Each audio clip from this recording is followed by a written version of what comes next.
You're just another black boy with no future. Judge Harlan Voss's gavel crashes down. Malik Harper rises. The courtroom falls silent. A teenager, shoulders squared despite the weight of every stare. The judge leans forward. I know you're kind. Just another statistic. His finger jabs the air between them. No discipline, no father figure. The judge's lips curl. Where is your father anyway? Malik maintains perfect eye contact. May I call him, Your Honor? Judge Voss smirks.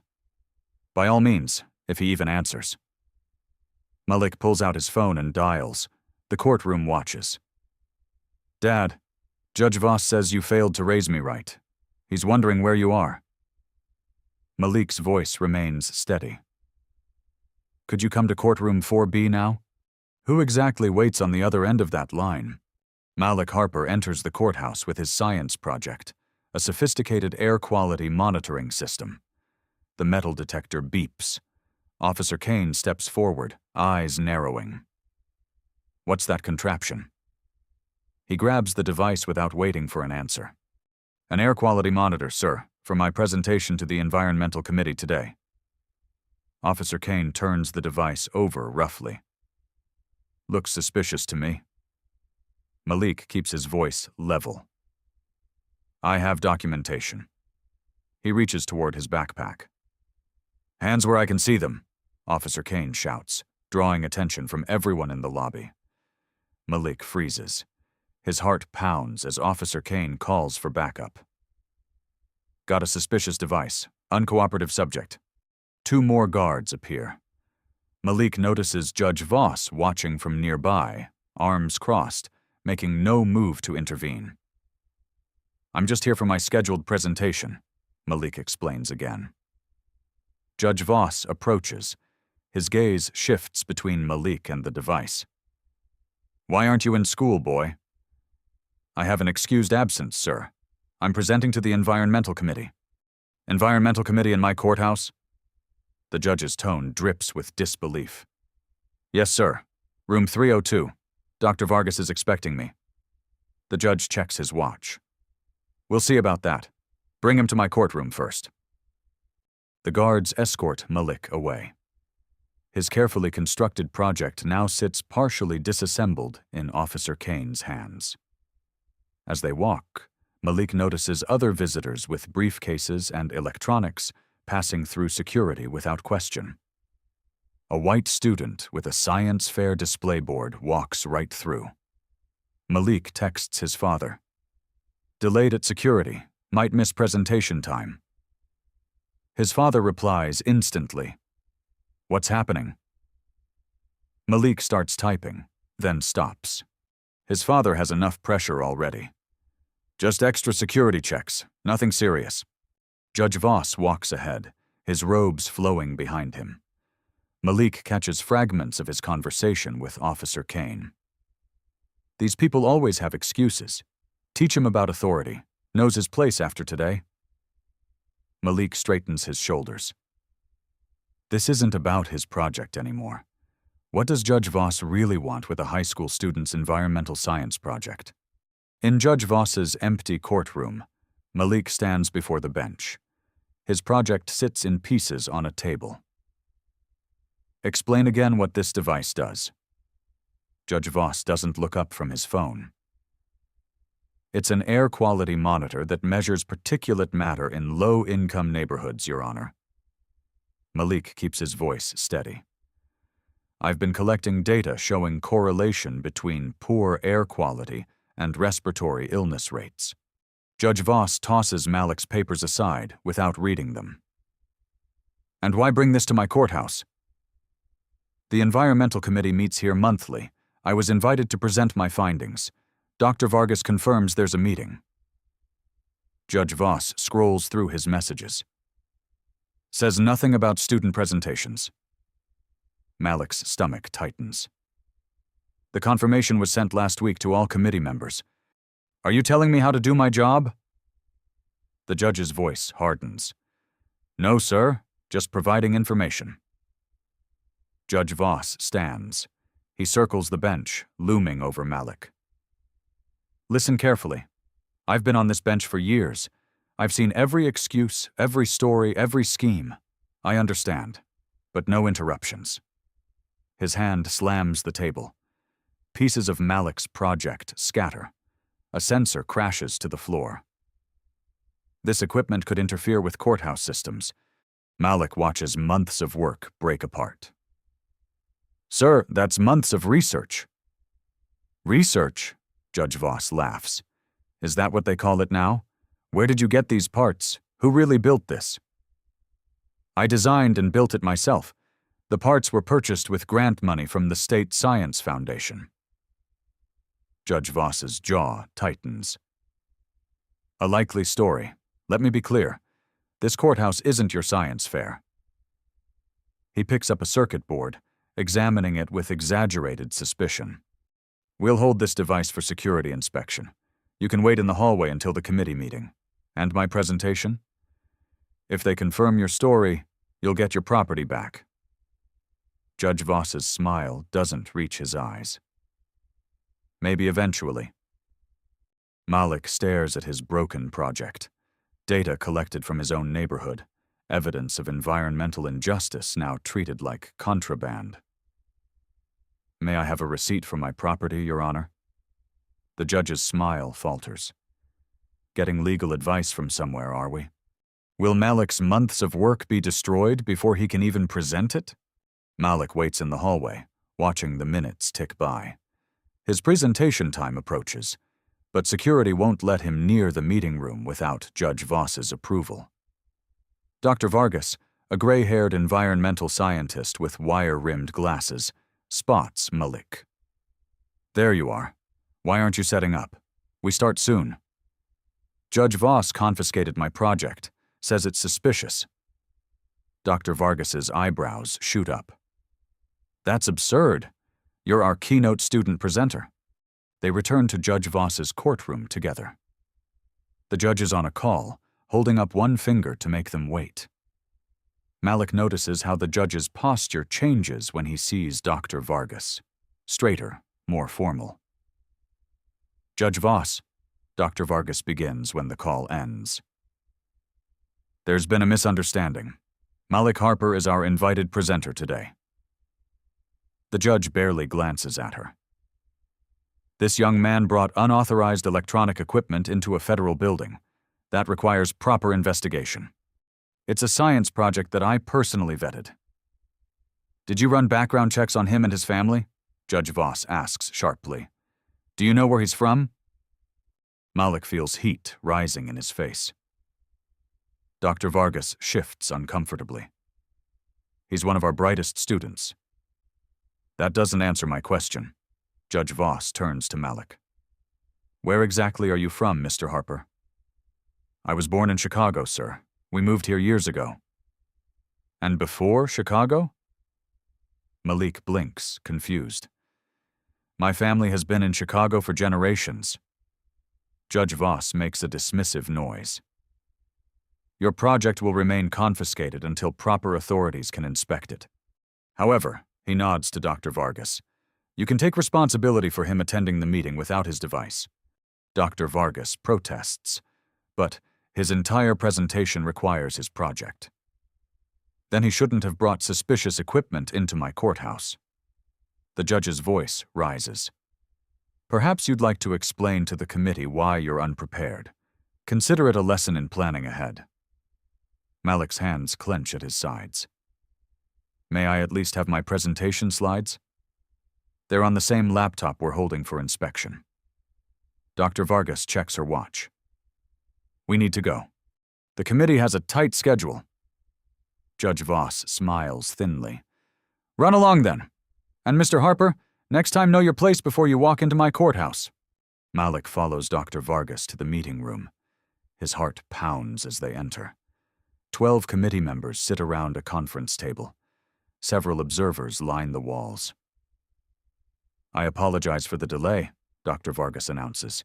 We've had an unexpected situation. Malik steps forward. Every eye in the room turns to him. The weight of their expectations crushes down.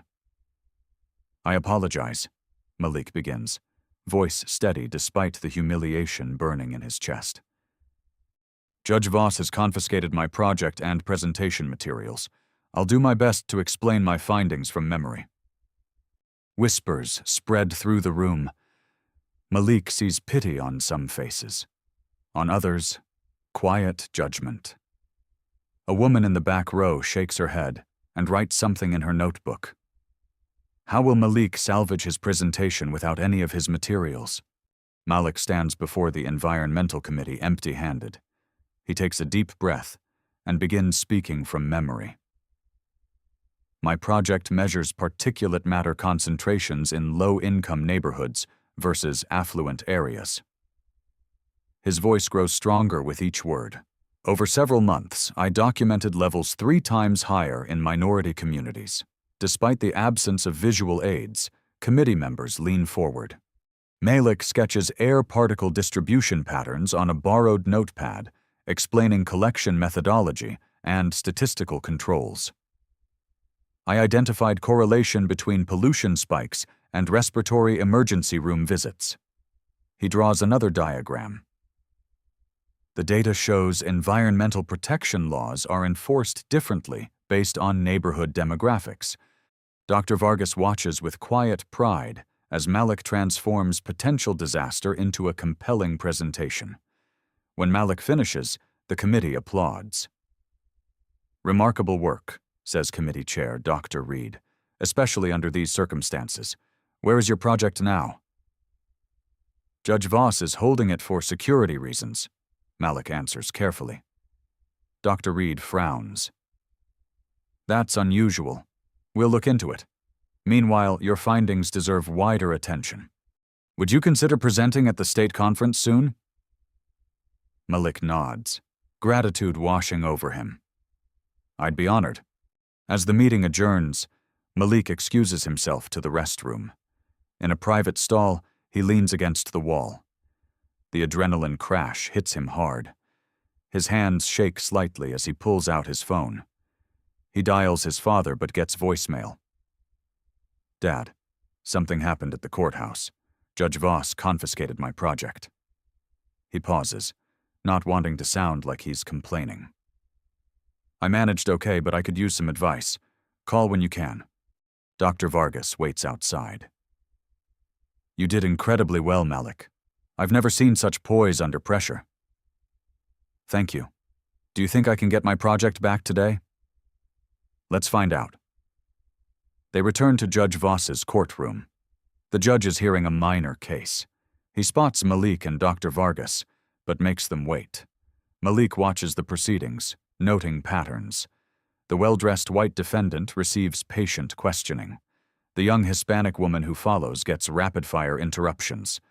After an hour, the courtroom clears. Judge Voss finally acknowledges them.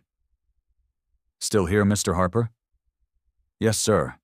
I've completed my presentation and would like to collect my project. That won't be possible today. Our security team needs to complete their inspection. Dr. Vargas interjects. Judge Voss, Malik needs his equipment. It contains months of irreplaceable data. Should have thought of that before bringing unauthorized devices into a federal building. Malik meets Judge Voss's gaze. When can I expect it back, sir? When we're satisfied it's safe. Could be days, could be weeks. Malik makes a silent vow, his expression betraying nothing. He thanks the judge politely, turns, and walks out with perfect composure. Once outside, he makes another call, this time to a different number. Uncle Raymond, I need some legal advice about property confiscation in a federal building. His uncle's voice comes through clearly. Tell me everything. Who is Uncle Raymond and what legal strategy might he suggest? The following morning, Malik arrives at school, his mind still on his confiscated project. His physics teacher, Ms. Elena Park, pulls him aside after class. Malik, what happened yesterday? Dr. Vargas called me. Malik explains the situation carefully, sticking to facts without emotion. Ms. Park's expression darkens. Judge Voss had no right to keep your property without cause. Have you told your father? Left him messages. He's at a conference in D.C. Well, don't give up.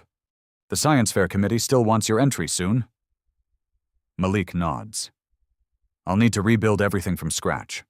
During lunch, Malik's phone buzzes with a text from an unknown number.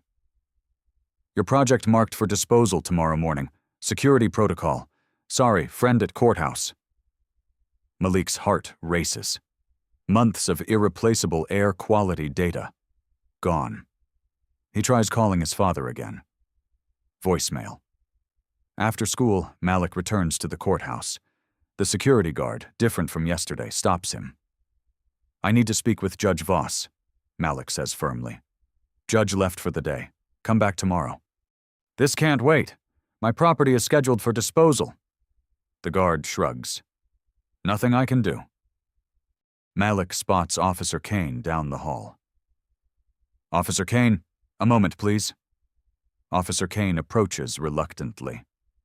What now, kid? My project is scheduled for disposal tomorrow. It contains irreplaceable research data. Judge's orders? Officer Kane smirks. Maybe you'll think twice before bringing suspicious devices here. Could I at least recover the data drive? It's the small blue component. No unauthorized access to secured items. Officer Kane turns away. Learn your lesson and move on. Malik walks outside, fighting frustration. He calls his uncle again. They're destroying my project tomorrow. I can't reach Dad. Document everything, his uncle advises. Names, times, what was said. I'm making calls. That evening, Malik works furiously in his garage, attempting to recreate his project from memory and spare parts. His mother watches from the doorway. Malik. Sometimes fighting isn't worth it. This is, Mom. Malik doesn't look up from his work. This isn't just about my project anymore. What is it about? Then Malik connects two wires carefully. When Judge Voss confiscated my project, he didn't just take a device. He tried to silence data showing his courthouse sites in a neighborhood with the worst air quality violations. His mother's eyes widen. You think this is deliberate? I don't know, but I'm going to find out. What calls is Uncle Raymond making, and will they come in time? Early the next day, Malik arrives at the courthouse before it opens, carrying documentation proving his ownership of the project and its scientific purpose. He waits on the steps, reviewing the paperwork his uncle helped him prepare overnight. Judge Voss arrives, surprise flashing across his face when he spots Malik. Mr. Harper, persistent, aren't you? Yes, sir. I have documentation proving my project's legitimacy and requesting its immediate return. Judge Voss barely glances at the papers. File it with the clerk. I have a busy docket today. Sir, security plans to dispose of my property this morning. Not my department. Judge Voss attempts to walk past. Malik steps sideways, remaining respectful but insistent. Your Honor, I've documented everything that's happened. If my property is destroyed without due process, I'll be forced to escalate this matter. Judge Voss's eyes narrow. Are you threatening me, young man? No, sir. I'm exercising my rights as a citizen. The judge steps closer. Let me be clear. You have no power here. I decide what happens in my courthouse. The courthouse belongs to the people, Your Honor. Judge Voss's face flushes. You need a lesson in respect. Officer Kane. Officer Kane approaches from security. Yes, Your Honor. Mr. Harper here is causing a disturbance. Please escort him out. I'm standing on public property with legal documentation, Malik says calmly. Judge Voss points at Malik's papers. Those look like falsified court documents to me. Confiscate them. Officer Kane hesitates. Sir, you heard me. Those papers could be fraudulent. Malik holds the documents tightly. They're notarized copies of my property ownership and scientific grant documentation. Judge Voss leans close. You think you're smart? You think papers will save you? You're nothing here. Remember that. A courthouse administrator approaches. Judge Voss, there's a call for you. They say it's urgent. The judge backs away. This isn't over. He follows the administrator inside. Malik waits until they're gone, then turns to Officer Kane. I just want my project back before it's destroyed. Officer Kane looks uncomfortable. Kid, drop this. He won't let it go, and neither will I. Why are you following his illegal orders? Malik asks quietly.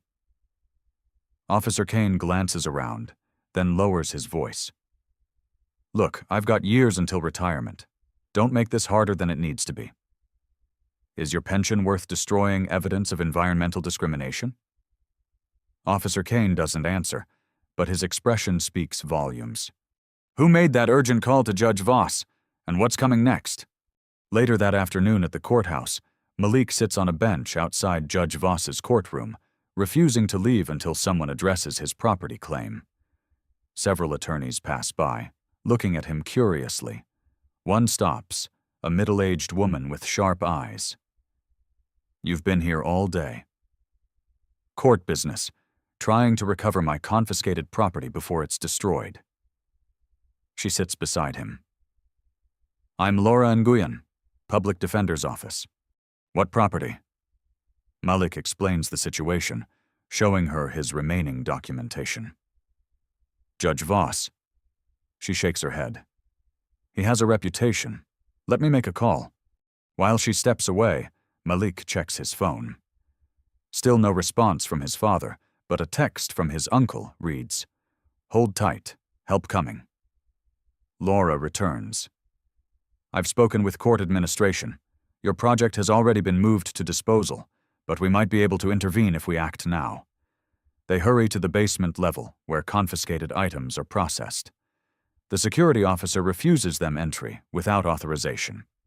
This young man's property is being illegally disposed of, Laura argues. I have my orders, the officer replies flatly. Through the door window, Malik spots his project on a table, partially disassembled. That's it right there. Please, that's months of environmental research. The officer blocks the view. Step back or I'll have you removed.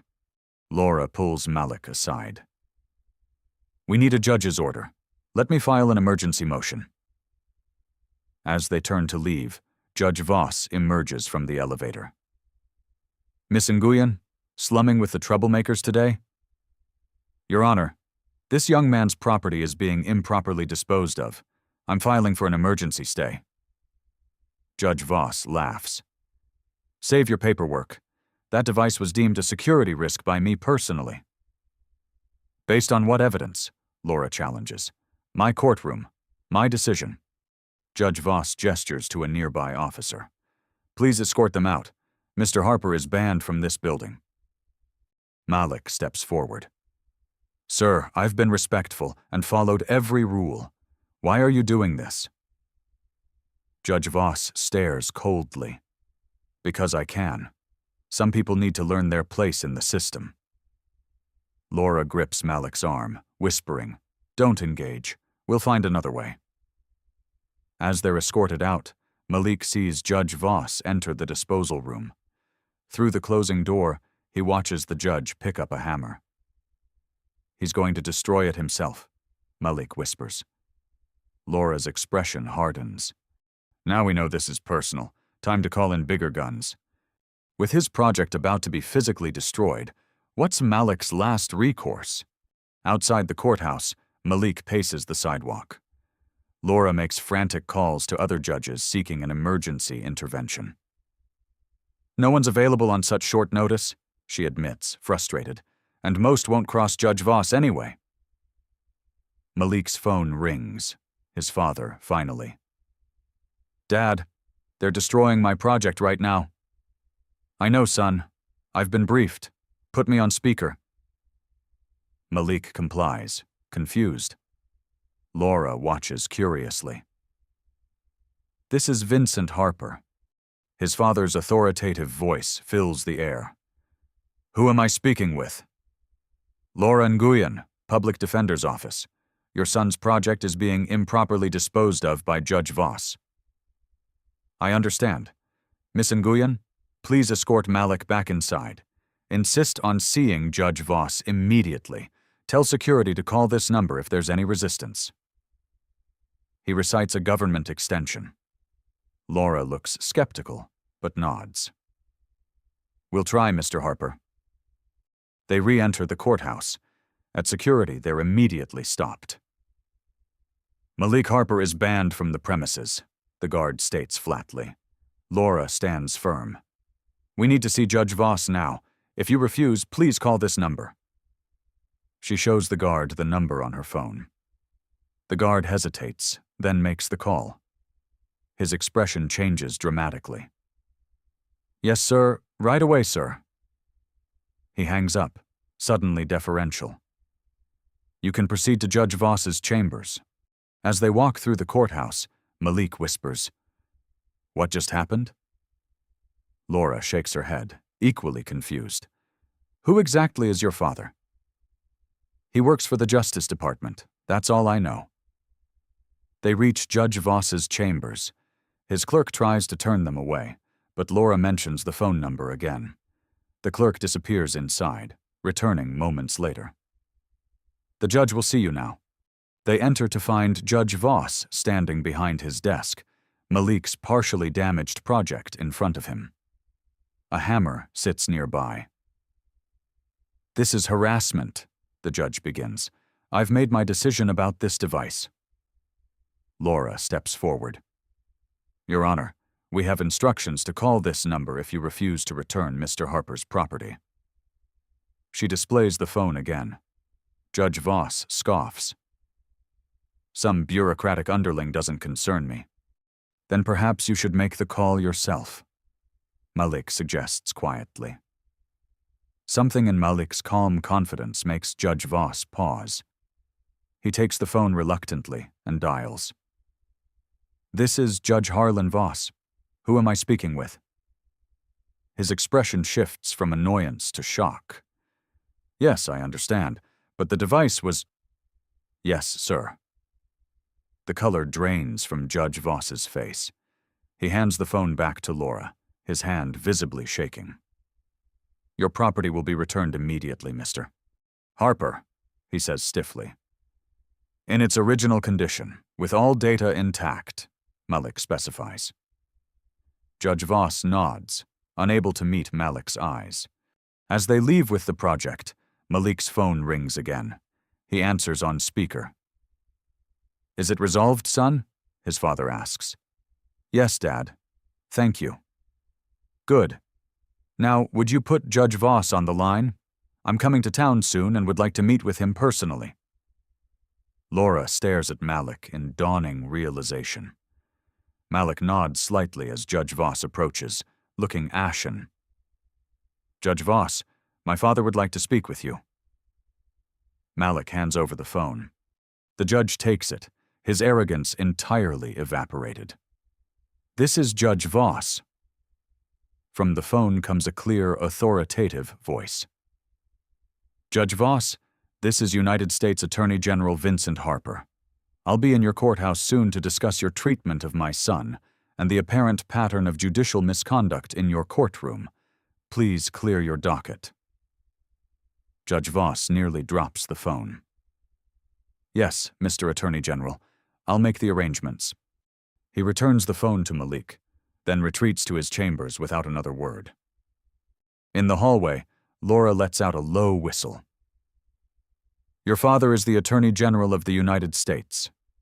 Malik nods. He was appointed last year. We keep it quiet at school. No wonder Judge Voss looked like he'd seen a ghost. Laura examines the project. Is this really about air quality monitoring? Yes. Months of data showing environmental protection laws aren't enforced equally across neighborhoods. Malik runs his fingers over the damaged components. The high pollution areas correspond exactly with Judge Voss's harshest sentencing patterns. Laura's eyes widen. You found evidence of environmental racism without even realizing its connection to judicial bias. I just wanted to help my neighborhood breathe cleaner air. Malik carefully packs up his project. I never expected to expose a corrupt judge. How will Judge Voss face the U.S. Attorney General soon? Dawn breaks over the city. News vans already surround the courthouse. Word has leaked that the U.S. Attorney General is making an unscheduled visit. Inside his chambers, Judge Voss paces nervously, phone pressed to his ear. Senator, you promised protection. Yes, I've always ruled in favor of your interests, but I understand politics. But this is my career. He slams the phone down. His clerk enters, pale-faced. Sir, there are FBI agents in the lobby. FBI? Harper's not wasting time. Judge Voss straightens his robes, attempting dignity. Meanwhile, Malik and his father arrive at a private courthouse entrance. Vincent Harper is tall, distinguished, with the same calm demeanor as his son. FBI agents flank them. You okay? Vincent asks quietly. Better now, Malik replies. I didn't mean for all this. You stood your ground respectfully. I'm proud of you. Vincent squeezes his shoulder. But this isn't just about your project anymore.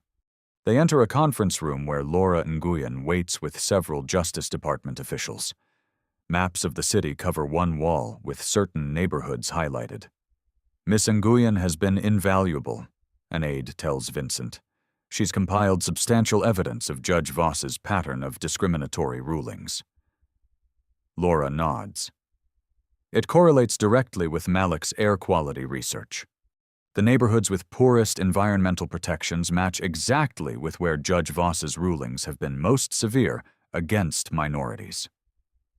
Vincent studies the maps. And these correlate with Senator Hargrove's development investments perfectly. Another aide confirms. The senator's shell companies have been buying property in these areas for years after environmental regulations were selectively unenforced. Malik examines his project. That explains why Judge Voss was so determined to destroy my research. It proves the connection. Vincent turns to his son. You stumbled onto something bigger than either of us realized. Your environmental justice project exposed actual injustice. A knock at the door. Judge Voss enters, flanked by his own attorney. The temperature in the room seems to drop. Attorney General Harper, Judge Voss begins stiffly. This theatrical display is hardly necessary for what amounts to a misunderstanding about a school project. Vincent doesn't offer his hand. This meeting isn't about my son's project, though that incident provided the thread that unraveled a disturbing pattern. Please sit. For the next hour, Justice Department officials present evidence of Judge Voss's judicial misconduct, discriminatory sentencing patterns, selective enforcement of environmental regulations, suspicious connections to Senator Hargrove's business interests. Charts display the data clearly. In neighborhoods with high minority populations, the same ones Malik's project showed had poor air quality. Defendants received sentences averaging 40% longer than identical cases from other neighborhoods. Phone records reveal calls between Judge Voss's chambers and Senator Hargrove's office immediately preceding key environmental rulings that benefited the senator's development companies. Judge Voss's attorney interjects repeatedly, but each objection is met with more damning evidence. This is a political witch hunt, Judge Voss finally explodes. I've served on this bench for years. Yes, Vincent replies evenly, and we've reviewed years of your rulings. Care to explain why defendants from certain neighborhoods receive sentences averaging 40% longer than identical cases from other neighborhoods? Judge Voss looks to his attorney, who appears increasingly uncomfortable. Or perhaps, Vincent continues, you can explain these phone calls between your chambers and Senator Hargrove's office immediately preceding key environmental rulings. The judge's face goes pale. I want immunity. His attorney stands abruptly. My client is not making statements at this time. Vincent nods to an aide who slides a document across the table. Judge Voss, this is a formal notice of investigation by the Justice Department. You are being placed on administrative leave pending its completion. You can't do this, Judge Voss whispers. "I'm not doing this. Your actions are." Vincent stands. "The Judicial Ethics Committee is convening an emergency session this afternoon. I suggest you prepare." As Judge Voss and his attorney leave, Vincent turns to Malik. "Your project revealed something we've suspected but couldn't prove. Environmental injustice and judicial misconduct often go hand in hand." Malik looks at his damaged project. "I just wanted to help my neighborhood breathe cleaner air." "And you will," Vincent assures him. "Your data is now part of a federal environmental justice investigation." Laura approaches Malik. "The Environmental Committee called. They want your full presentation soon with Justice Department protection this time." By evening, news of Judge Voss's suspension spreads. Malik watches the coverage with his parents at home. Sources confirm the investigation began after Judge Voss attempted to confiscate and destroy scientific evidence collected by a high school student. A reporter announces, "The evidence allegedly showed environmental protection laws being selectively enforced in minority neighborhoods." Malik's mother turns to her husband. "How big is this going to get?" "Very," Vincent replies. "Senator Hargrove's development companies have been exploiting these neighborhoods for years, buying property cheap after environmental violations made them undesirable, then flipping them after selective cleanup." "But why target Malik's project?" his mother asks. "Because data doesn't lie," Malik answers. "My air quality measurements created a map that matched perfectly with Judge Voss's discriminatory sentencing patterns. It connected environmental racism with judicial misconduct." Vincent's phone rings. He answers, listens, then sighs. "Senator Hargrove is calling for an investigation into the investigation. Claims it's politically motivated." "Is it?" Malik asks. "Justice isn't political, son." Vincent's expression hardens. "But those who obstruct it often hide behind politics." The following morning, Malik presents his findings to the Environmental Committee, this time with his project intact and working. FBI agents stand discreetly around the room. "These air quality readings were taken over several months in different neighborhoods," Malik explains, displaying his data. "The pattern is clear. Environmental violations are reported equally across the city, but enforcement actions are concentrated in affluent areas." Committee members examine his findings with new understanding of their significance. "This data will be essential to our federal investigation," Dr. Reed announces. "Mr. Harper, the committee would like to fund an expansion of your monitoring system to cover the entire city." As they leave the meeting, Laura Nguyen joins them. "Judge Voss's attorney called. He wants to make a deal." Vincent raises an eyebrow. "Already? He must know we have more than we've shown." "The dominoes are falling," Laura confirms. 3 more judges with similar ruling patterns have requested leaves of absence. Senator Hargrove's development company stock dropped 30% this morning. Malik takes in this information quietly. His simple science project has triggered a cascade of accountability. "What happens now?" he asks his father. "Justice," Vincent answers simply, "and perhaps cleaner air for your neighborhood." As Judge Voss seeks a deal, who else will fall in this widening investigation? Weeks later, the Judicial Ethics Committee hearing unfolds in a packed room. Judge Voss sits with his defense team, looking diminished without his robes. Senator Hargrove watches from the back, surrounded by advisors whispering urgently. When Vincent Harper enters with Malik, the senator slips out a side door. The committee chair calls the hearing to order. "We are reviewing evidence of judicial misconduct by Judge Harlan Voss, including discriminatory sentencing patterns, improper dismissal of environmental cases, and potential corruption involving private development interests." Malik's research is presented first. His rebuilt project stands on a display table. Screens show clear correlations between air quality violations, denied environmental cases, and health outcomes across different neighborhoods. This data, initially collected for a high school science project, revealed a disturbing pattern. the presenter explains. Environmental protection cases from minority neighborhoods were dismissed at 8 times the rate of identical cases from other areas. Judge Voss's attorney objects. A student science project hardly constitutes admissible evidence. The committee chair responds firmly. The methodology has been independently verified by 3 university environmental departments. The data stands. Next, Justice Department investigators present phone records, banking transactions, and ruling patterns that draw a clear picture. Judge Voss systematically ruled in favor of development interests connected to Senator Hargrove, allowing environmental violations in targeted neighborhoods. During a break, Malik overhears 2 committee members talking. The pattern is undeniable, one says, but will they actually remove a sitting federal judge? They have to, the other replies. The evidence is too public now. That kid's science project blew the lid off everything. When the hearing resumes, Judge Voss takes the stand. His arrogance has vanished, replaced by a desperate pragmatism.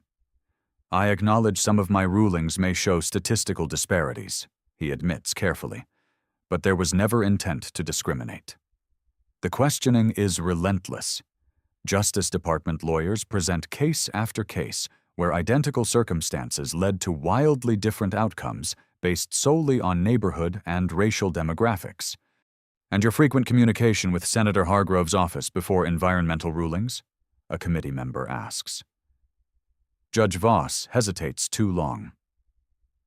The senator is an old friend. We discussed various matters, including which environmental cases to dismiss to facilitate his development projects. The judge's attorney interrupts. My client wishes to amend his testimony. A murmur runs through the room. Everyone recognizes what's coming. Judge Voss leans forward. I am willing to provide complete information about Senator Hargrove's involvement in exchange for consideration in my case. The committee chair glances at Vincent Harper, who nods slightly. This hearing will recess while Judge Voss provides his statement to Justice Department officials. As people file out, Malik approaches his father. He's turning on the senator. When powerful people fall, they rarely fall alone, Vincent replies. Voss knows his career is over. Now he's negotiating the terms of surrender. Outside the hearing room, reporters swarm. Malik stays back as his father addresses the press. Today marks an important step toward environmental justice in our communities. When we allow environmental protections to be selectively enforced, we are deciding whose children deserve clean air and whose do not. That is unacceptable in America. Malik notices Judge Voss being escorted to a private room, shoulders slumped, the weight of his actions finally visible on his face. Their eyes meet briefly. The judge looks away first. Later that evening, news breaks. Senator Hargrove has resigned, citing health concerns. 3 development companies announce emergency board meetings. The EPA launches investigations in 12 cities with similar patterns. At home, Malik watches the coverage with his parents. How big is this going to get? His mother asks. Very, Vincent replies. Senator Hargrove's development companies have been exploiting these neighborhoods for years, buying property cheap after environmental violations made them undesirable, then flipping them after selective cleanup. But why target Malik's project? His mother asks. Because data doesn't lie, Malik answers. My air quality measurements created a map that matched perfectly with Judge Voss's discriminatory sentencing patterns. It connected environmental racism with judicial misconduct. Vincent's phone rings. He answers, listens, then sighs. Senator Hargrove is calling for an investigation into the investigation, claims it's politically motivated. Is it? Malik asks. Justice isn't political, son. Vincent's expression hardens. But those who obstruct it often hide behind politics. Months later, Malik stands at a podium in Washington, D.C., addressing the National Conference on Environmental Justice. His rebuilt and enhanced air quality monitoring system is displayed prominently beside him. Environmental justice isn't abstract, Malik tells the audience of scientists, activists, and government officials. It's about who can breathe clean air, who has safe water, and whose children play in toxic soil. The conference room is packed. In the front row sit Vincent Harper and Laura Nguyen, now heading a new environmental justice task force at the Justice Department. Malik continues, "My project began as simple data collection in my neighborhood. It ended by exposing how environmental protections were selectively enforced to benefit development interests at the expense of minority communities." Screens behind him show before and after maps of his city. Months ago, these red zones had particulate matter levels exceeding federal standards by 300%. Today, with proper enforcement, those levels have dropped by 70%. After his presentation, Malik joins a panel discussion with environmental scientists and legal experts. "The Harper case, as we now call it, has transformed our approach," says EPA Director Harrison. "We've launched similar monitoring programs in 30 cities nationwide. The data is revealing similar patterns of selective enforcement." A Justice Department representative adds, "Following Senator Hargrove's indictment, we've opened investigations into similar arrangements in 12 other states." Judge Voss's testimony has been invaluable. Malik listens, still processing how his science project catalyzed such sweeping changes. During questions, someone asks about the judicial system reforms. "The Administrative Office of U.S. Courts has implemented new transparency requirements," explains Judicial Ethics Committee Chair Lopez. "All environmental rulings must now include detailed reasoning and are subject to statistical review for potential bias patterns." After the conference, Malik and his father walk through the National Mall. "Senator Hargrove's development company is paying for environmental remediation in all affected neighborhoods," Vincent tells him. "The settlement includes funding for community health clinics specializing in respiratory conditions." Malik watches children playing nearby. "Will it last, though, these changes?" "That depends on people like you," Vincent says. "Systems only change when someone challenges them." Malik's phone buzzes with a notification. The state university has offered him a full scholarship to study environmental science and law. "They want me to expand my monitoring system statewide," Malik says, amazed. Vincent smiles proudly. "From science project to state policy. Not bad for a high school senior." "I just wanted to help my neighborhood," Malik says. "I never expected all this." "That's how change usually happens," Vincent replies. "Someone refuses to accept injustice, even when they're told to know their place." As they continue walking, Malik notices a news alert on his phone. 3 more judges in different states have been placed on administrative leave pending investigations. "It's spreading," Malik observes. Vincent nods. "What you uncovered wasn't isolated. It was systemic. Sometimes all it takes is one crack in the foundation to reveal structural problems, and one person standing their ground." "Exactly," Malik adds. Vincent points to the Justice Department building in the distance. "Next week, we're announcing a nationwide environmental justice initiative based partly on your monitoring model, community-driven data collection, transparent enforcement tracking." As Malik's work spreads nationwide, what powerful interests will resist these changes? A year later, Malik walks through his old neighborhood, now transformed. New trees line streets once barren. Air quality monitors based on his design, but now manufactured professionally, stand at key intersections, their data publicly accessible via smartphone app. He stops outside the federal courthouse, where everything began. The building looks the same, but much has changed inside. A new plaque announces the Environmental Justice Review Board, established in the wake of the Voss-Hargrove scandal. Malik enters, passing through security without incident. The guard nods respectfully, recognizing him. In the main hall, a community exhibition showcases environmental data from across the city. School children gather around interactive displays showing air quality improvements over time. Laura Nguyen, now Environmental Justice Special Counsel, meets him by a display featuring his original project, restored and preserved as a catalyst for change. The touring exhibition opens in Chicago next month, she tells him. Your story has inspired similar projects in 47 cities. How's the judicial reform progressing? Malik asks. 17 judges have been reviewed for similar pattern rulings. 5 have resigned rather than face investigation. Laura smiles.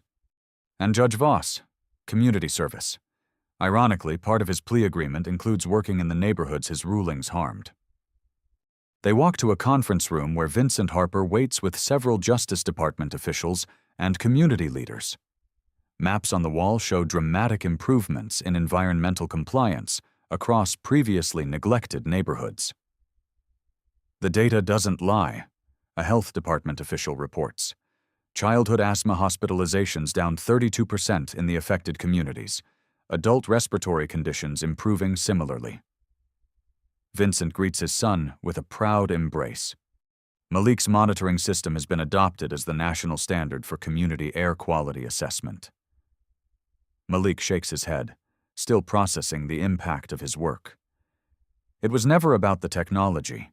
It was about asking who deserves protection under the law. A community leader stands. We've lived with environmental discrimination for generations.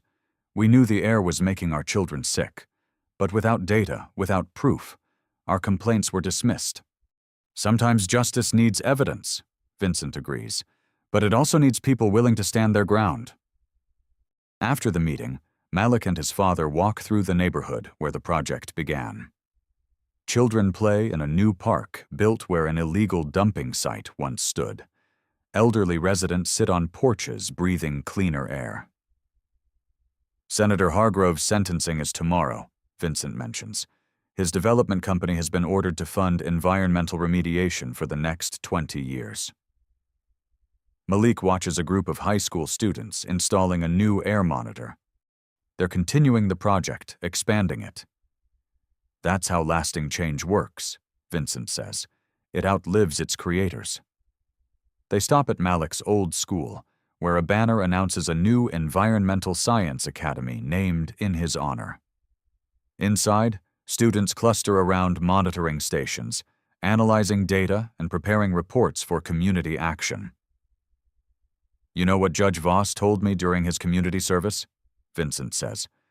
He said he never thought one person could change a system, especially not someone young. It wasn't just me, Malik replies. It was everyone who spoke up after the first domino fell. As sunset bathes the neighborhood in golden light, Malik looks at how far they've come. The system only works when everyone has equal protection under it. Vincent nods. That's the lesson here. Justice isn't automatic. It requires vigilance, evidence, and courage to stand against power when it's abused. Malik smiles at the simple truth that has transformed his life and community. Your place is wherever you choose to make a stand. If you found strength in Malik's story, hit that like button to help others discover it too. These stories of justice need to be told. Subscribe to Beat Stories for more powerful narratives of everyday people standing up to systemic injustice. Share this video with someone who needs to be reminded that their voice matters. One person can make a difference. You've seen the story. Now, what will you do with it? At Beat Stories, we believe reflection is good, but action is better. Subscribe, share, speak, because awareness is only the first step.